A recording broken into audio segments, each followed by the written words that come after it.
Mr. Lee. Sure, and then thanks. Mr. Bryce Jones. On Yemen and then on the FDLR. On Yemen, I would assume you've seen this report that the Saudi airstrikes killed 31 people in a dairy factory in Hodeidah. This is a Human Rights Watch report. They make it pretty clear that it may have been an errant missile, but it killed 31 civilians. And I'm wondering, is there any comment from the Secretariat on that?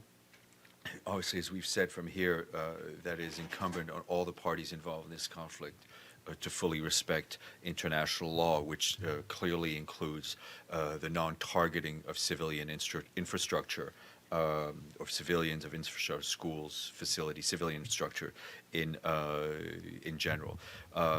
We have no way of knowing what exactly was the intended target. What we do know is that in many instances, since the fighting has started, civilians are the ones who are suffering, and I think that's why the Secretary General wants to see a halt to the violence, restart of the political process, and most urgently, the free flow of humanitarian aid going in. I think we're seeing the food situation getting dire and dire every day. As our colleagues at the World Food Program said, when you're a country that imports 90% of its food is already vulnerable at any time, at a time of conflict, that just increases that vulnerability very much so.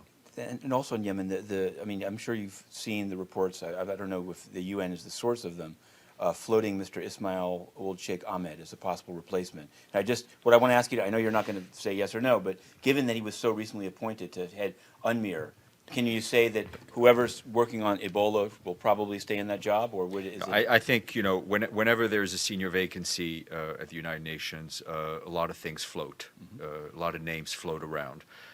When we're ready to announce, we will announce.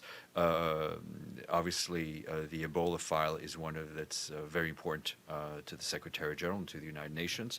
But when we're ready to announce somebody, we will.